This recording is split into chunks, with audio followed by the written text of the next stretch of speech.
మొత్తం అంతా ఇప్పుడు మనకు తెలియాలి. అండ్ మిరాయ్ అంటే మీనింగ్ ఏంటో మాకు అర్థం కావాలి అంటే కార్తిక్ ఘట్టంనేని గారే మాట్లాడాలి. We are eagerly waiting to listen from you Karthik గారు. సో ముందుగా మిరాయ్ అంటే అర్థం చెప్పడానికి బిఫోర్ హిస్టరీలో ఒక మిత్ ఉంది.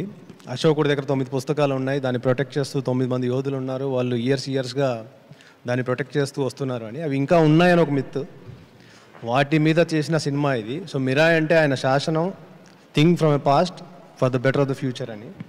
So it's not a word, we coined it, but it will make more sense when the film is released.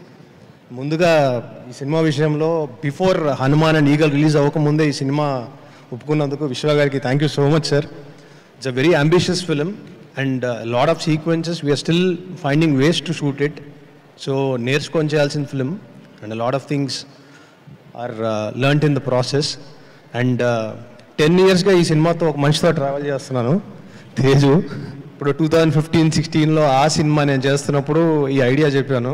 అక్కడి నుంచి అది almost literally 10 years later we're making the film. Thank you so much for the trust. Thank you so much Karthik.